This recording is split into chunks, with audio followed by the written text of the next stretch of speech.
Hello and good morning, and welcome to the Sunday edition of A Proud Malcontent. I'm Pete Bell, and I am a proud malcontent. I was I was very much a malcontent yesterday. I did not have a good day. I don't think I've had a good day since the tragedy of the SNP conference. And it's just that hit me really hard. I got really, really down after that. I mean, there's been a lot to despair about in the independence movement. There's in Scotland's cause a lot to despair about in the last months, possibly years. But the SNP conference seemed to it hit me hard, and it seems to have had the same effect on other people. I say this because eventually, when I managed to drag myself out of bed yesterday, this is one of the things that happens when you get depressed, I mean, clinically depressed, is that you just don't want to face the day, and it becomes very, very difficult to motivate yourself to do anything. So I wasn't at all motivated to go to an event which I was to attend yesterday, and that was the AGM of Liberation Scotland, and it was just across the road in the Salutation Hotel, which meant I couldn't really make a good excuse for for not going. So I think if I'd had to travel, I probably wouldn't have attended it. But in the end, I'm glad I did. I came away from that the conference cheered somewhat. It lifted me out of the slough of despond into which I had fallen, at least partially, and not so much the AGM itself, the meeting. As you'll know, AGMs, it tends to be organization business, internal business, and it can be a bit dry. And a lot of it was, but there was also some serious contributions from various people, such as Alex Thorburn, Jeff Bush, and in particular Sarah Salyers, who really shouldn't have been there. But what a soldier! Uh, she was really ill, really suffering, really bad cold, quite obviously suffering, but she was there, and she made some very valuable contributions, making some points, emphasizing some points, correcting some misunderstandings. She was up and down to the microphone all the time. She wasn't actually scheduled to be on the platform. She did later. She came on and gave a talk about where Liberation Scotland is with the UN initiative, and that seems to be making much more rapid progress. It's very difficult to judge these things because it's such a convoluted process, but it seems to be making much more rapid progress than anybody expected. There hasn't been as much kickback against it as people had anticipated. So uh, it's going well. I think we can say that we can say cautiously that it's going well. But what really affected me was and this is always true of these events, party conferences and whatnot, the social gathering around it, the things happening on the fringes, the conversations over a drink or whatever, they tend to be at least as valuable as the event itself. And that proved to be the case yesterday. I resorted to the bar, as you would expect, which I'm quite familiar with, it being just across the road from me. I resorted to the bar and had numerous conversations with lots of people, and they were just stimulating conversations.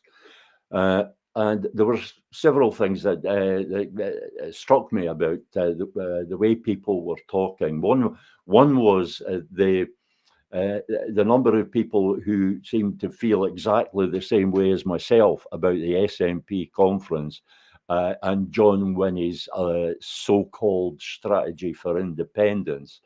And everybody, I'm going to risk saying everybody. There were over 100 people there, I think, 120 people.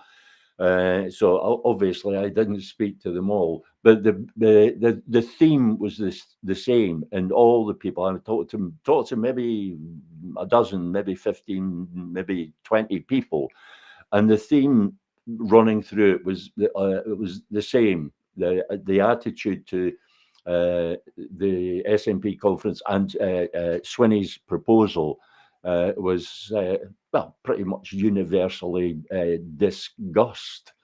Everybody's just sickened by it. I don't know if that will get through to John Swinney. I doubt very much if it will. But I think he's made a serious misjudgment here. It was obviously not a strategy for independence. It is obviously a strategy for maximising, increasing the SNP vote, and trying to drag people back who've been lured away by the other nominally pro-independence parties, trying to basically blackmail people into voting SNP by saying that only a vote for the SNP will create this mandate. And well, that could be true. It could be true that voting for the SNP would create a mandate, but a mandate for what? It's not a mandate for any action on Scotland's cause. Nothing to progress the fight, the struggle for Scotland's liberation. That's not what the mandate is. There are still a great many people who are deceived into thinking that by voting SNP, they are giving the Scottish government or the presumed Scottish government after 2026, if we're going by the polls, they're giving that government a mandate for independence. They're not, of course. It's a mandate for a Section 30 request with all the dreadful things that implies. So it's not a mandate for independence. The other thing that I found in talking to people was, and this surprised me and pleased me more than anything, the attitude to John Swinney, the SNP, and the proposal. That didn't surprise me at all. I was surprised to find it as generalized as it was. But what did surprise me was the number of people who were coming up to me and expressing interest in the Scottish UDI strategy. People wanted to talk about it. And this is new. This is new. Previously, I've had to work. I've had to work very hard to get people to listen. But I'm now finding that people are actually coming and asking, or that was what was happening yesterday. It's happened before. It's happened at other events, but not by anything like this extent that it happened yesterday. There was a great interest, and it came up in every conversation that the whole approach to the constitutional issue has to be changed. It has to be adjusted. It has to be brought up to date. It has to be an approach which deals with the situation as it actually is. John Swinney's proposal is basically, it's just an attempt to replicate 2011. I mean, he said that. It's an attempt to replicate 2011. Robin McAlpine, in an excellent article, tore that idea to shreds, but he hardly needed to. I mean, it should be obvious. 2011 was a fluke. The SNP majority government in 2011 was a fluke. It was a product of numerous coincidences. It was a total fluke. You cannot engineer a fluke. By definition, you can't engineer a fluke. So what John Swinney is proposing just, it simply makes no sense. Basic logic knocks it down right away.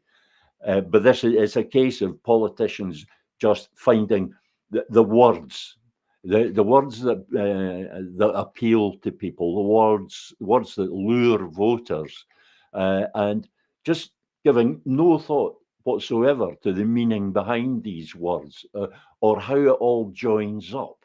It's just saying things that will appeal to people, and that, I have to admit, John Swinney's good at it.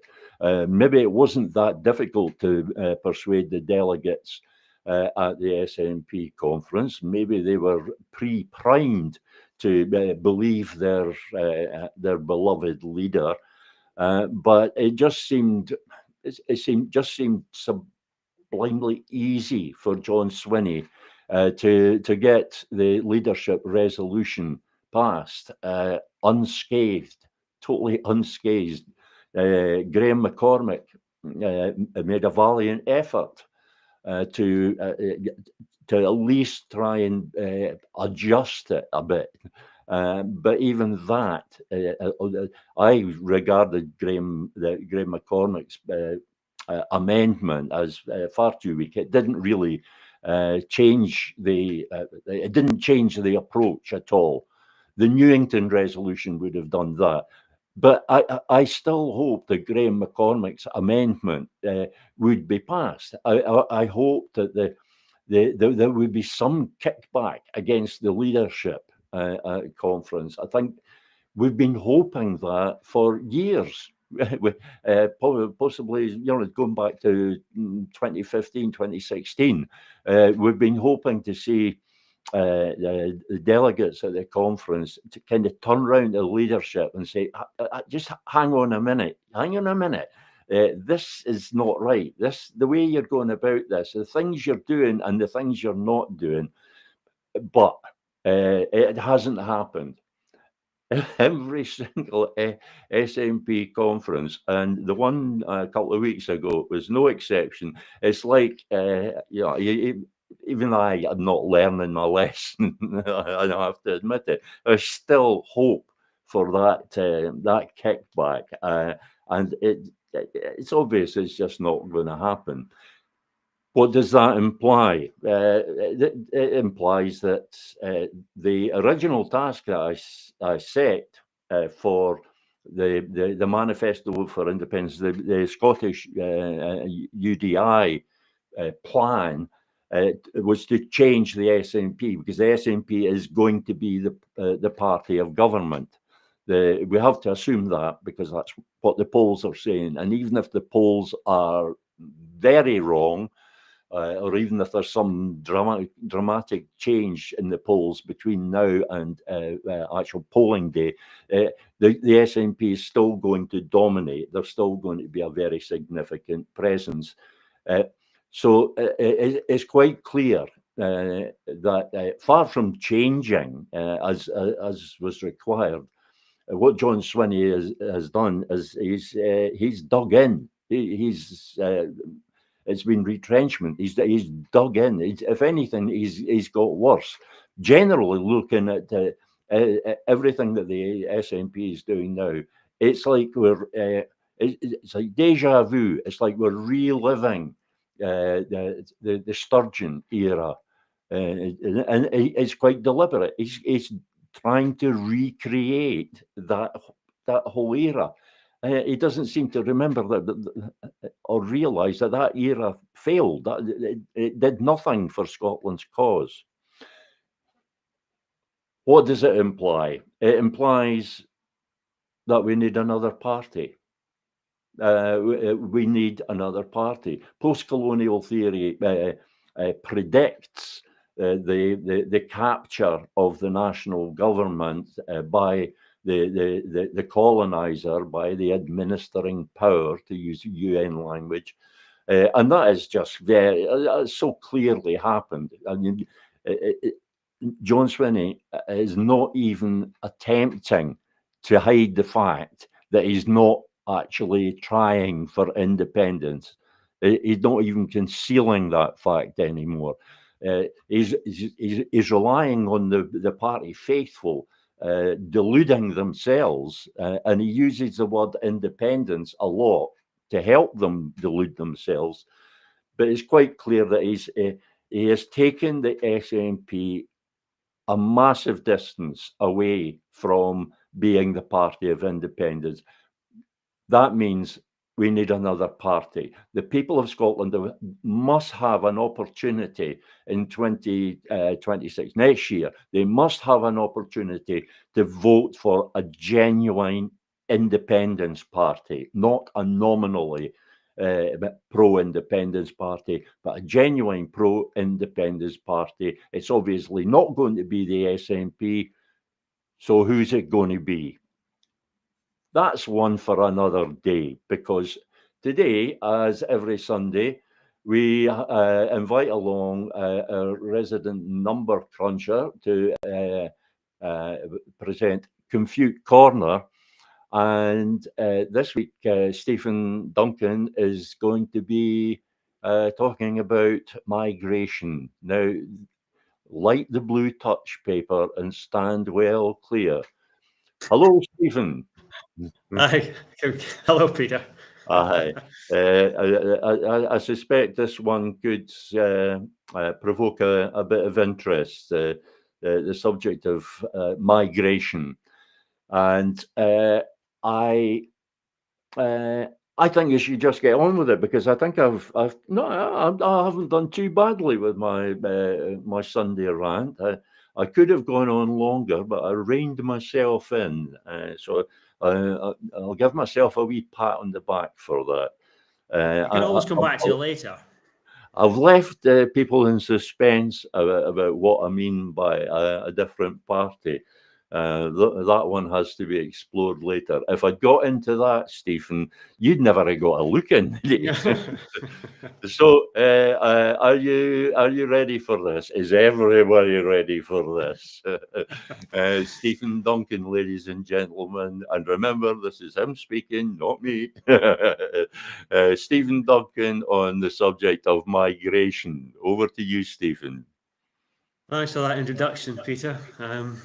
Yeah, this is something I looked at about 3 years ago, the first time around, before the latest census from 2022 was published, and I'm specifically interested on the likely impact of migration. That's people moving in, but also, most importantly, people moving out of Scotland, and what the likely impact is on yes sentiment, and what the implications may be for any future referendum that takes place on the constitutional question.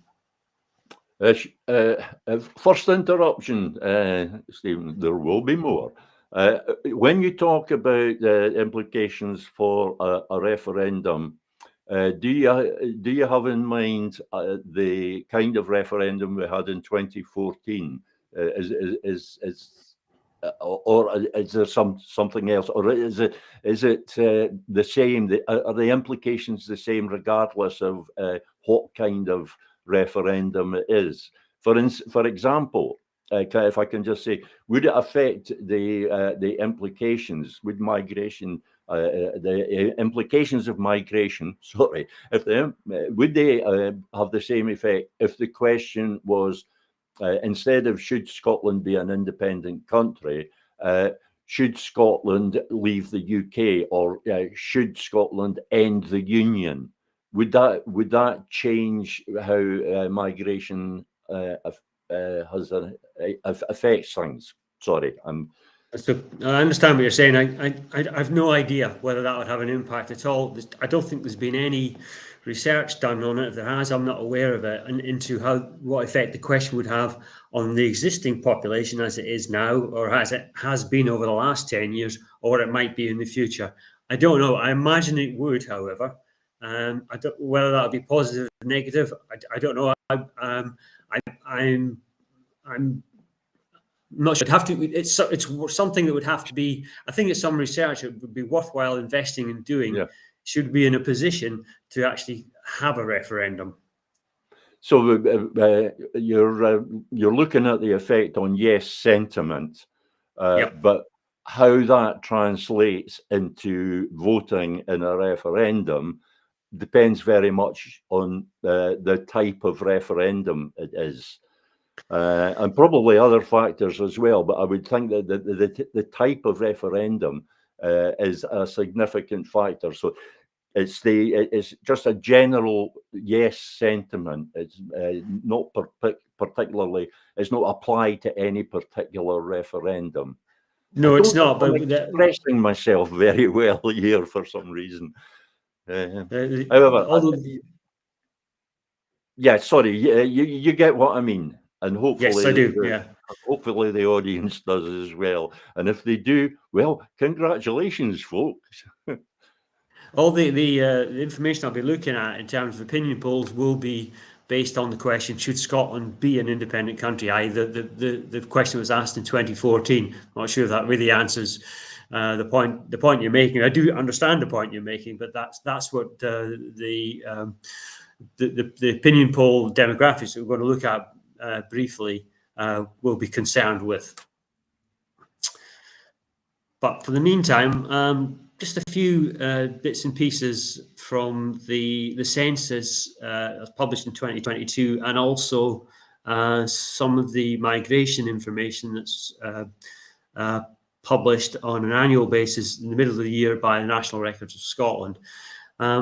There's four charts there. If we look at the top three, that's a sort of time series of the breakdown of Scotland's population from 1991 at 10-year intervals. And on the left-hand side, that's the information by country of birth, and you can see that in these blue bars, that's the proportion made up of by people who were born in Scotland, and you can see that that's in long-term decline. It was in 89% in 1991. 30 years later, it's 79%. It's a sort of steady decline in Scottish-born people constituting that part of the population. There's the yellow bar is those people are from or born in the rest of the United Kingdom, and you can see there's been a steady uplift in that proportion. It's now just over 10%, 10.4%. Excuse me, the purple bit at the top, you can see that there's been a big increase there, particularly in the last 10 years, where those people that are born outside of the United Kingdom altogether were just about 7%, and now they're over 10% of the population. So a big increase in the last 10 years to 2022 in those people born outside the UK. The middle chart is looks at the breakdown between breakdown of those that were born in the rest of the United Kingdom between England and the rest, as it were, Wales and Northern Ireland and Isle of Man and other dependencies within that. And essentially, the rest of the United Kingdom is England. It's 90% of the time. RUK, it really means born in England.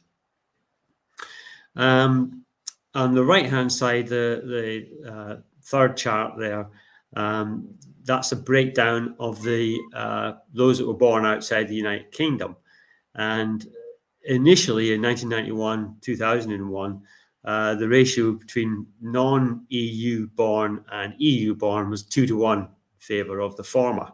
That changed a little bit in 2011, quite significantly. And the reason for that is, well, there was a bigger increase in those people born in the EU as a proportion of the population compared to those who were born outside the EU.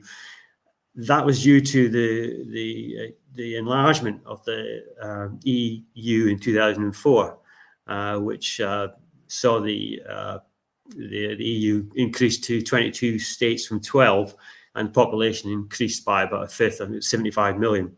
So it was a step increase, a doubling of the proportion of those people born in the EU as they represented the population of Scotland. So it goes from 1.3% to just over 3% in that time period. It slowed down subsequently thereafter. It's now just about 6% for the non-EU, 4% for those people born in the EU. And the reason for that is, if you look at the left-hand chart at the bottom, which has the migration patterns there, you can see that since 2011, that sort of salmon pink line steadily increases. It starts ramping up from about 2011, and then a big step increase around about 2020, around about the sort of where the coronavirus sort of kicked in, or 2022. There's been a big increase in those people coming into Scotland who were born outside the UK. In terms of the outflows, which is the blue line and the yellow line, those people going to leaving Scotland for the UK and for overseas, there's been a bit of a tailing off there. So that sort of gives you the background to what's been happening with the population in Scotland and the migration patterns that are within that. Well, just it struck me there to make the point that when you talked about that doubling of the immigrants from the EU, that was a big, as you say, a big step change. And those sort of things don't happen very often, I don't think. But there is a tendency for people of a certain mindset to look at things like that, or take things like that, where there is a big step change like that, a doubling, more or less, and treat that as if it's a trend, a continuing trend. And obviously, what your chart shows is that we have to be very, very wary about that, because when you get a big increase like that, it's not a trend, is it? It's just a one-off, it would appear, and it may well have fallen back, because since then we've had Brexit. So that, I think, that's had an effect on the continentals, if you like, moving here, or maybe some of them moving back. But it's the non-EU element that seems that must have increased. That's caused that big increase in the inflows from outside the UK. I would suggest that the bulk of that is from outside of the EU. And that's in other words, the proportions of the population made up by those people outside of the EU is reinstating itself to where it was historically, or starting to, it would appear. Yeah. The point I was trying to make is this is by taking a big change like that, a sudden step change like that, and treating it as a trend, saying, for example, the immigration from the EU has doubled, and then treating that as if it's a trend, like it's going to double every period, and saying, by such and such a date, there will be the native population will be totally overwhelmed. It just doesn't happen that way. Yes, you have to understand. It's one of the ways that people use statistics in a deceptive and a dishonest way. I just thought that was worth mentioning. Maybe it is. It is. No, it's a specific. There's a specific reason for that, and I've just hopefully that's the reason. The 2004 enlargement of the EU caused that as a one-off. That's not likely to, for that the EU will. Well, it didn't double the population, put the population up by a fifth, but it did more or less double the number of countries. So I assume all countries within the EU had the same sort of pattern or something similar happened there as well. It rather emphasises the point that came out in today's blog article, for which I have to largely thank you. You provided most of the material for it. How by questioning these things, you discover the lie. By questioning that step change and claims made about it as if it was a trend, you question them and you discover, no, it is because of that one-off reason. There's not a trend there at all. It's a sudden one-off step change, but you don't find that out unless you ask the questions. Yeah. Agreed. There's a lesson there. Yeah. Okay, so we can move on to the next slide. Now, a couple of demographics here. We've looked at some of this before in previous presentations, but this is specific to migration. I'm going to be applying these in later slides. So the top three charts look at the demographic of age, looking at as depicted by four different pollsters, namely Norstat, Ipsos, Survation, and YouGov. It's a breakdown by age bracket of the yes sentiment. So on the left hand side, you've got a similar pattern from the three different pollsters, Norstat, Ipsos, and Survation. Clearly, those people under the age of 34, whichever one you pick of these three pollsters, the sentiment is roughly 73/4 of that population, that subpopulation, is in favour of yes. It's 50-50 for the middle bracket, and those a bit older, are perhaps not surprisingly more in favour of no. The middle chart is just the Survation broken down by us. They provide their information at a greater level of detail, more age bands, as it were. And you can see in that leftmost band, the 16 to 24-year-olds, they're saying that 83% are of that segment of the population are in favour of yes. So it's even higher, in that 16 to 24-year-old bracket than it is in the 16 to 34-year-old bracket.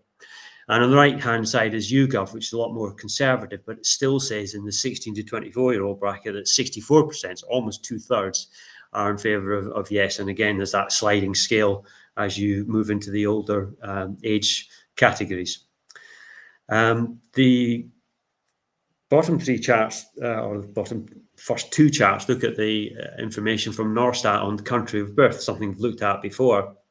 And that's telling us that for the last five, the left-hand side is an average of the last 5 opinion polls from Norstat, and they're saying that those people born in Scotland are, a little bit are marginally in favour of yes, 53%. Those people coming from England, it's a third, and it's just over 50%, 51% for those people outside the UK. In the more recent opinion poll, that Norstat have produced,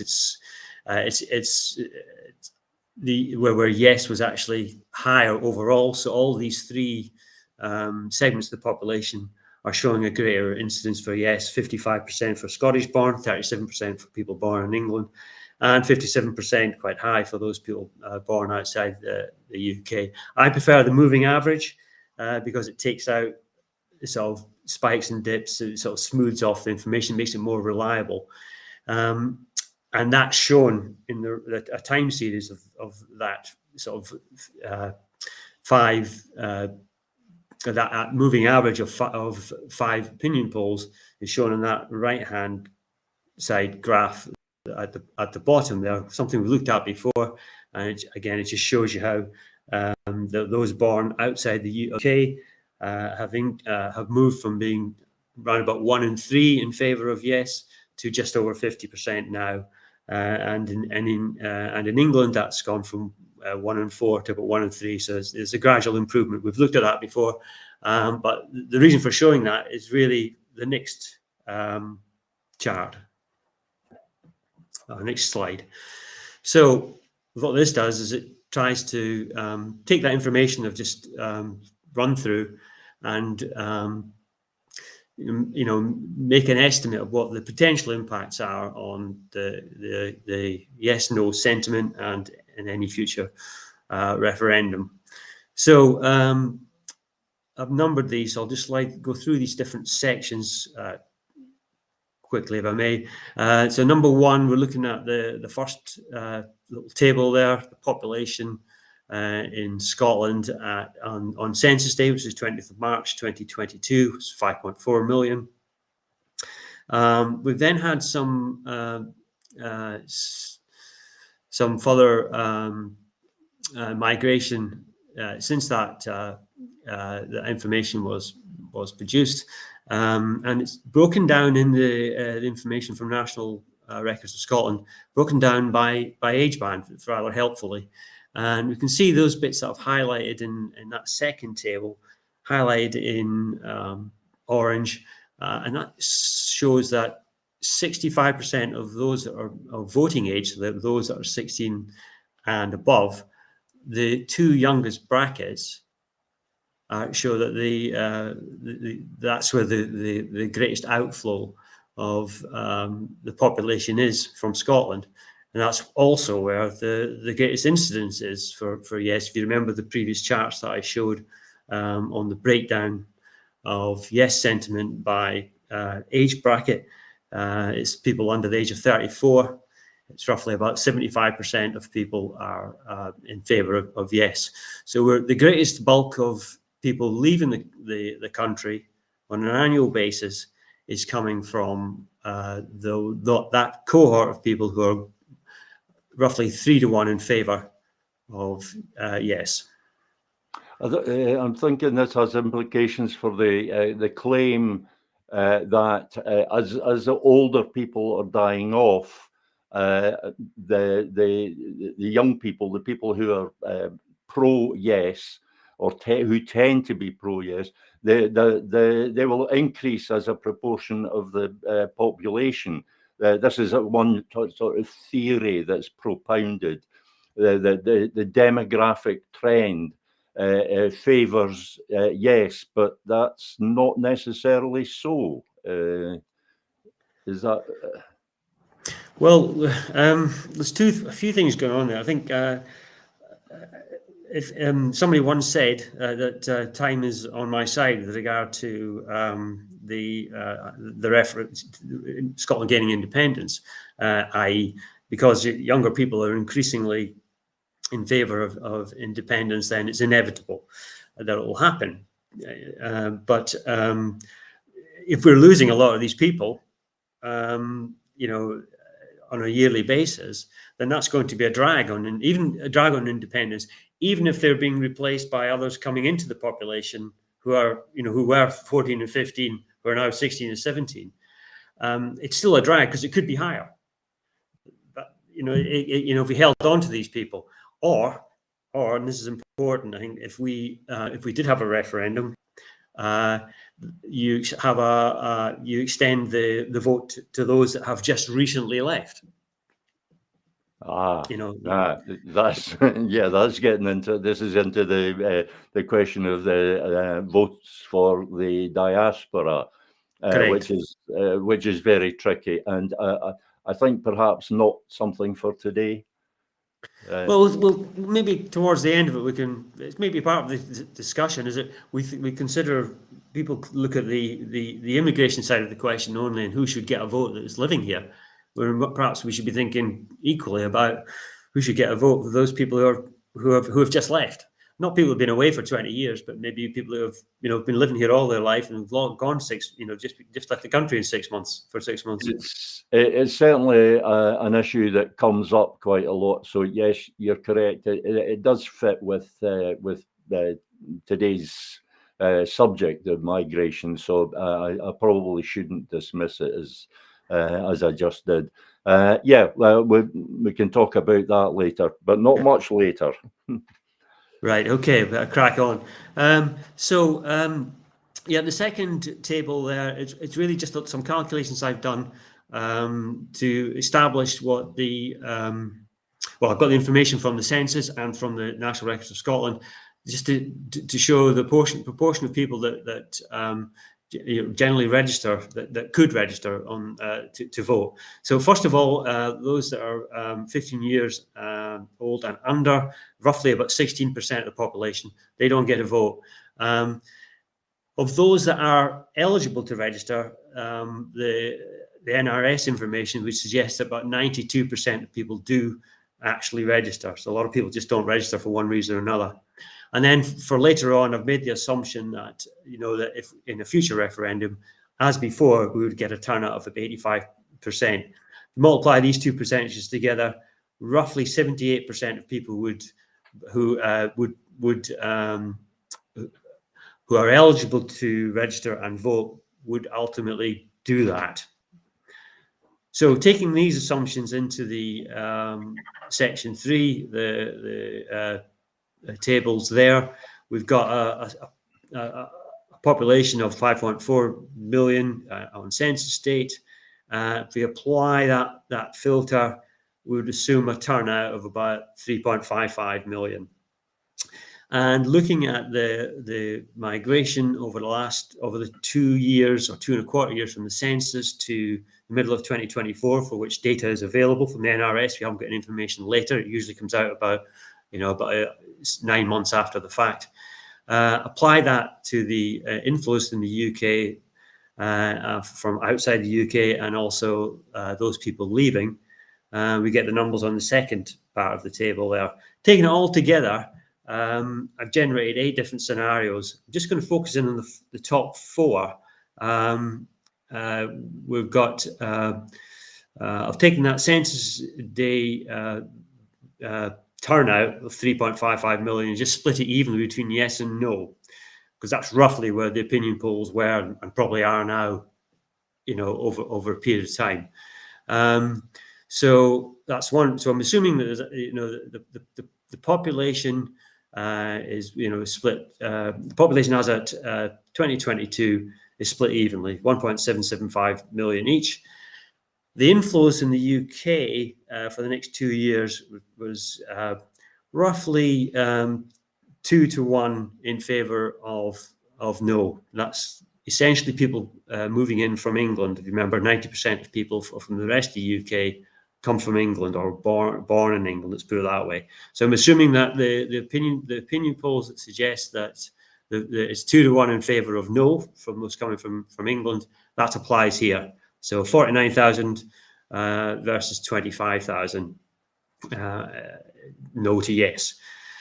The inflows from outside the UK, because it's roughly at the moment and has been for a number of years 50-50 or slightly in favour of yes, there's a neutral effect there. 57,000 would be yes, 55,000 would be no. So virtually no impact.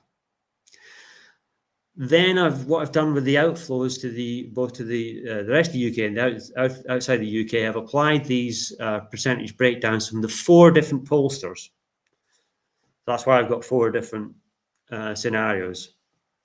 And when you do that and work the numbers right through, the 50-50 split that we had at the beginning between the census day population becomes more or less 49-51.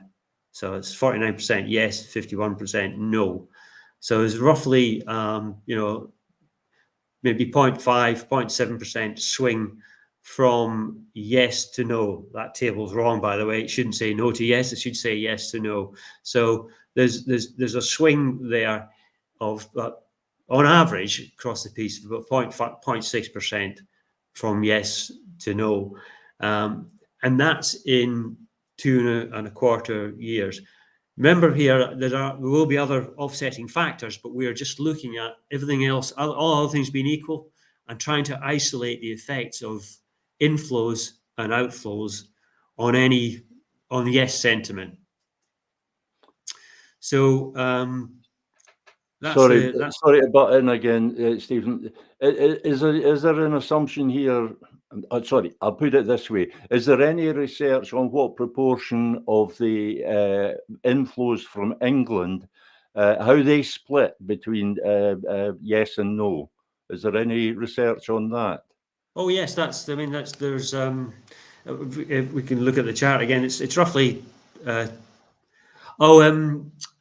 sorry. Actually, there's no information being provided by the National Records of Scotland. They don't do that. They don't put any politics into it at all. But the opinion polls show that it's roughly 2-1 in favour of no. I'm just going back here. See that bottom right-hand chart there? You can't, because I'm in the way here, there's a red line there that shows that it was roughly that yes was roughly 25% from around about the time of the referendum, just after the referendum, for people coming from England, and then it moves up to currently to about 33%. I think it peaked about 35% in the middle of that time period. So it's gone from 1 in 4 to 1 in 3. So it's improved, but still, very much, 67% of people coming from England are in favour, or not in favour of independence. It strikes me that where you're looking for new yes voters, there's a bit of a target market there. If these people could be convinced, that could make a significant difference. But the point I'm making is that there's not much point in targeting the market that is being targeted now, which is the market that can be persuaded by the vision sales tactic, presenting a vision of Scotland. There maybe should be some other tactic which would attract people who normally don't vote at all, and possibly also the inflow from England, something that might target them. Just a passing thought. Good point. Yeah. So just to finish off that bottom right-hand chart, that looks at we talked about a swing of about 0.6% from yes to no. What's actually driving that? Well, it's I would suggest 4 of these bars, they relate to the 4 scenarios, that about 60% of it, that's the yellow and blue bits added together, that's the outflows to the rest of the UK and to the outside of the UK. 60% of that swing is being caused by the loss of yes supporting migrants from the country, and 40% is from those coming in from the rest of the UK, i.e. England. We've excluded those coming in from outside the UK because their effect is neutral, because they're roughly 51% of the yes, 49% no on average. So it's pretty much 60-40. I was in favour of outflow compared to, we're losing. The reason for the swing away from yes is that we're losing. It's 60% caused by those people that are leaving the country, as opposed to who are yes supporters, as opposed to 40% of people coming in from the rest of the UK that are no supporters. Right.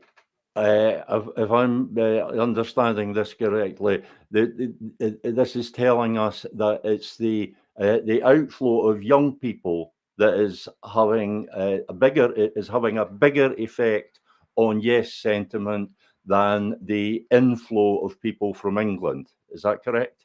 That's exactly the point I'm trying to make. Right, that's interesting because there's a lot of emphasis on the effect of from the inflow of people from England. There's not so much comment on the effect of the outflow of young people. but it's actually that is having the biggest effect. That's a point very much worth making, I would think. Yeah. People When do seem to miss that. yeah, when People have people been missing that. There's been a lot of commentary on the franchise, who should get the vote, who should get excluded from the vote. My emphasis was that's fine. That should be discussed, and we have done in the past. But really, I think we really should be looking at who should be included in the vote, who are not here at the moment, but maybe have just left. But maybe they've been living here for 20 years of their life. They're now, but they've been away for 1 year. Should they not have a say in what happens to their country, particularly since they might come back in 2 years' time? yeah, that could be a corrective, but it might also be seen as gerrymandering. So, as you say, these things should be discussed. I think the point I was making is that there should not be as much emphasis as there is on the incomers from England. They are not having the biggest effect, and yet they get the most attention. So there's an error in thinking there, I would say. Yeah. There's only just to bear in mind that there's a lot of assumptions here, and one of them is about that age breakdown.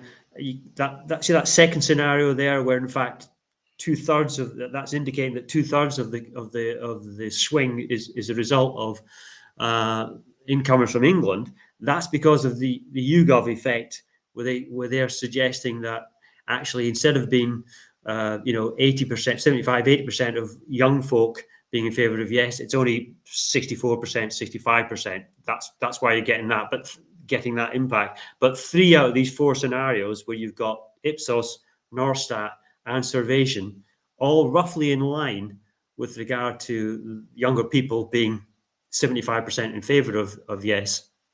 That's why I'm suggesting that is probably the more likely scenario or scenarios. So move on to the conclusion. So the net impact is on yes is likely negative. Hopefully that's come across. And are you still there, Peter? Yes, yes, I am. I'm listening with great interest. Okay, so the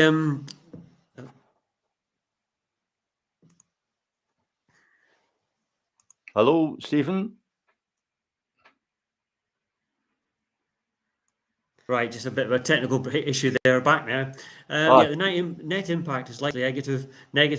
The inflows from from the rest of the UK are definitely a drag on yes support, but the migrants from outside the UK are having a neutral effect, and it's probably quite a positive effect if you look at the more recent opinion polls.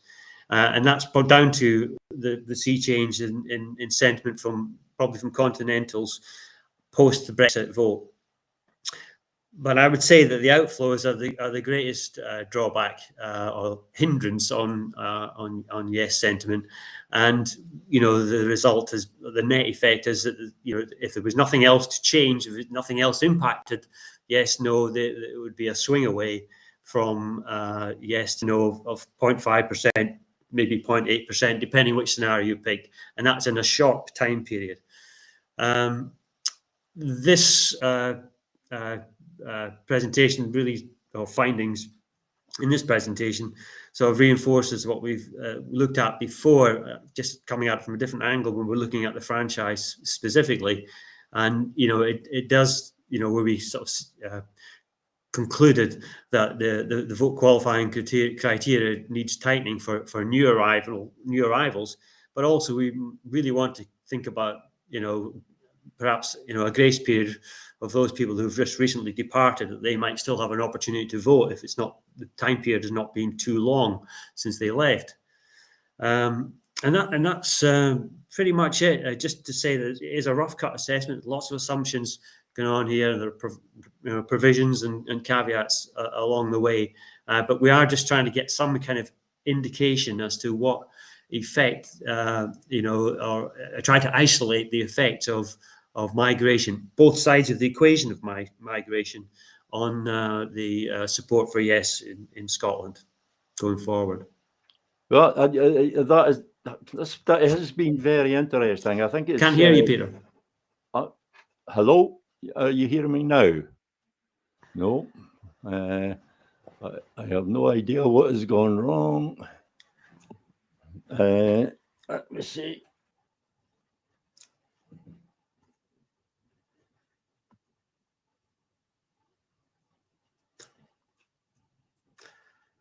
I'm sorry, I must have accidentally, my shaky fingers, I must have accidentally muted my mic there. Apologies for that. What I was saying, Stephen, was that's thrown up some interesting, with the caveat that it is a very rough assessment. It's thrown up some information which seems to contradict a lot of existing assumptions. Particularly about the effect of inflow from England, which is, it's not the biggest problem.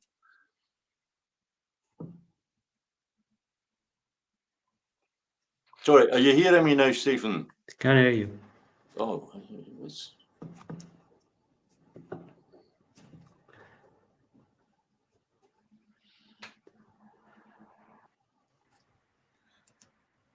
and now, are you hearing me now? No, this is.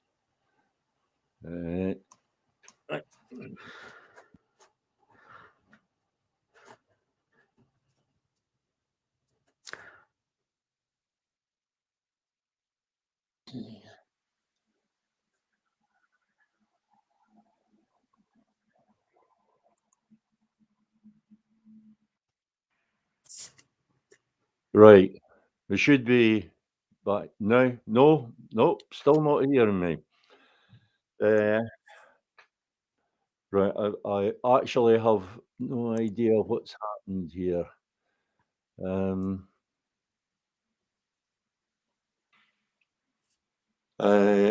Are you getting me now? No? No.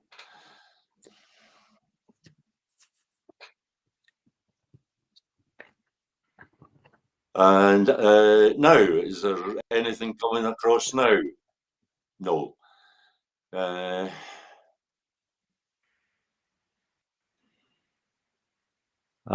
I take it there's still nothing coming across. Okay.